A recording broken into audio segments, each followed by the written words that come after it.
La fiancée de mon meilleur ami. Épisode 9. Une fois au salon, Cynthia ne m'a pas laissé le temps d'éteindre la télévision avant de se mettre à m'embrasser. Elle avait porté une robe de couleur rose. On s'embrassait à fond, elle me pousse dans le canapé et s'assoit sur moi et on se remit à s'embrasser encore. Je passe mes mains sur son dos et elle tombe sur ses fesses.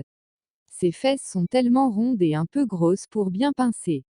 J'envoie mes mains sous sa robe et les passe de ses cuisses vers les fesses. Elle m'embrassait d'une manière qui me faisait rêver.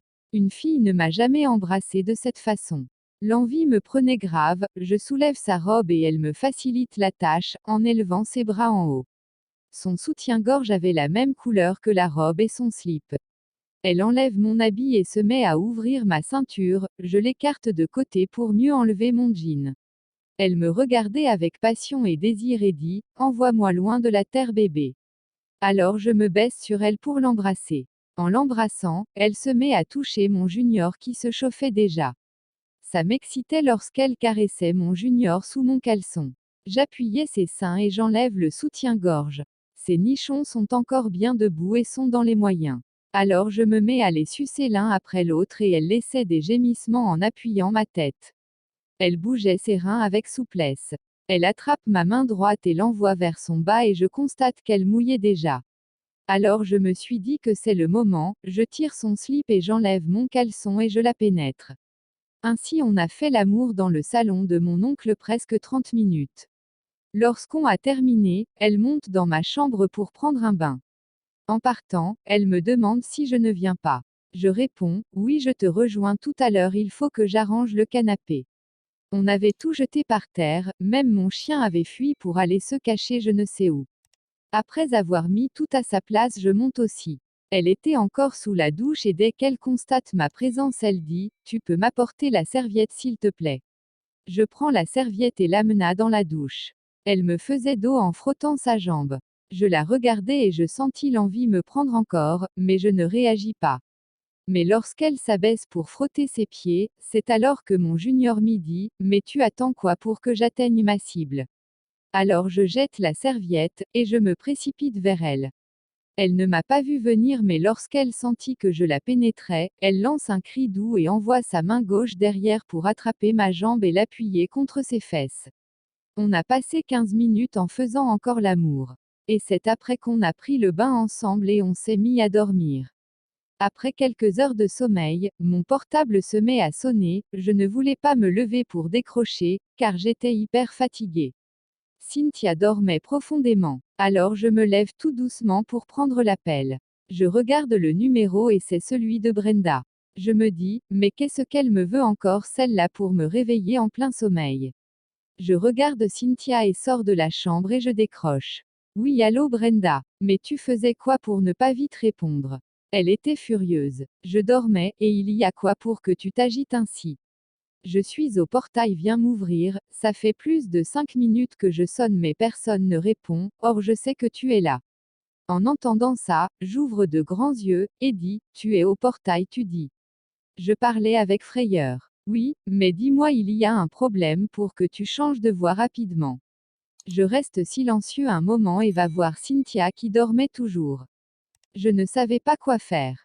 Brenda continuait de me parler mais je ne savais pas quoi lui répondre. Je reviens dans ma chambre, et Cynthia dormait toujours, alors je réponds à Brenda, un instant, je descends. Et je m'habille rapidement et ferme la porte doucement sans mettre la serrure. Dans les escaliers, je réfléchissais à quoi inventer à Brenda pour qu'elle ne se doute pas que j'étais avec Cynthia. Lorsque je lui ouvre le portail, elle avait une mine de quelqu'un à qui on a faussé un rendez-vous. Sans entrer dans la maison, elle dit, mais tu peux me dire ce que tu faisais pour ne pas ouvrir lorsque j'ai sonné. J'étais dans ma chambre en train de dormir et j'avais laissé aussi mon portable en mode silencieux, je me suis réveillée pour uriner lorsque j'ai vu ton appel en cours, excuse-moi. Mais il fallait fermer le portail à clé et l'enlever comme ça je pouvais l'ouvrir avec ma clé, et si c'était ton oncle qui était rentré, tu devais le laisser planter là pendant que toi tu dormais. Je baisse la tête et je dis, ça ne se reproduira plus. Ça va, et ne fais pas cette tête, juste que la prochaine fois, ferme le portail à clé comme ça quelqu'un de la maison peut entrer sans se peiner.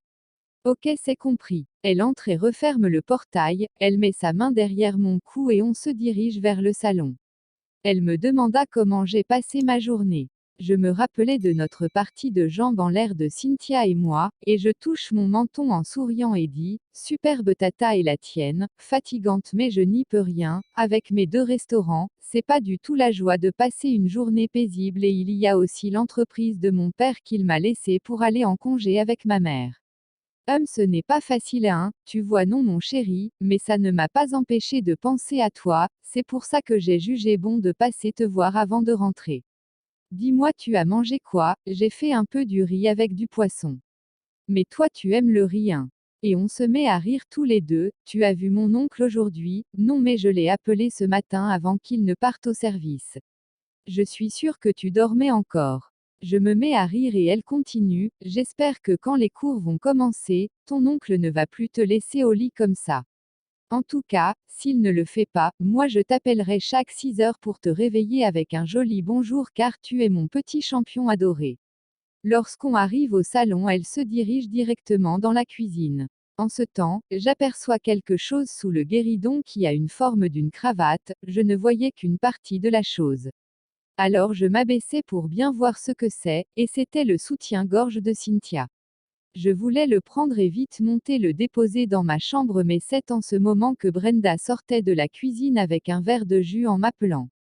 Automatiquement, je pousse le soutien-gorge encore plus sous le guéridon pour qu'elle soit hors de vue. J'étais encore courbée lorsque Brenda s'approcha et demande, tu cherches quoi? Je me relève subitement et lui dis, j'avais déposé ma carte mémoire sur le guéridon avant d'aller me coucher, mais je ne la retrouve plus. Sûrement que c'est tombé sous le guéridon. Et elle voulait s'abaisser, mais je me mets devant elle et dis, non te gêne pas, je me souviens c'est dans la mini-chaîne. Je l'avais mis dedans pour écouter de la musique. Mais assois-toi, il faut que je te demande quelque chose. Elle recule et s'assoit dans le divan et me dit, tu veux savoir quoi mon chou? Ça fait combien de temps tu es avec mon oncle? Elle me regarde pendant 5 secondes, dépose son verre sur le guéridon et dit, bon j'étais encore à l'université lorsque j'ai rencontré Ben et si je ne me trompe pas, ça fait déjà 1 an qu'on est ensemble. Mais pourquoi tu me demandes ça? Ou bien tu as déjà trouvé une autre fille pour ton oncle? Mais comment tu peux penser une telle chose? Elle se met à rire et dit, non je te taquinais juste, parle-moi mon chéri. Et vous ne pensez pas à vous marier. Vous avez déjà votre travail, tu es bien financièrement et lui aussi, il ne vous reste qu'à former une famille, tu ne trouves pas? Elle me regarde et baissa la tête sans répondre. Je remarquai qu'elle se sentait frustrée, alors je me lève et m'approche d'elle et dis, excuse-moi si j'ai dit quelque chose que je ne devrais pas dire. Elle lève la tête et dit, non t'inquiète pas tout va bien et tu n'as rien dit de mauvais, quand tu as dit ça, ça m'a rappelé le mariage de ma copine qui est pour samedi prochain, donc comme tu as parlé de mariage, je me suis dit, si c'était mon mariage qui est pour ce samedi qui vient ce que ça aurait été bien. Mais c'est une bonne idée, et tu as déjà parlé avec ton oncle.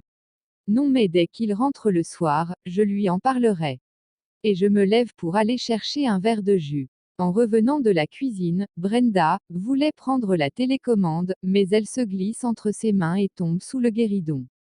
Alors, elle s'abaissa pour la prendre. En ce temps, mon cœur battait à grande vitesse. Je la regardais et elle fait sortir le soutien-gorge et commença à le regarder. Je voulais me retourner pour la cuisine lorsqu'elle m'appela et dit, mais Kevin, tu peux me dire ce que fait le soutien-gorge d'une fille sous le guéridon? Je m'arrête sur le champ en la regardant sans trouver de réponse. Et elle continue, mais ne me regarde pas comme si tu ne m'as jamais vu, je te demande ce que cherche ce soutien-gorge sous le guéridon. C'est en ce moment qu'on entend le bruit d'une porte en haut.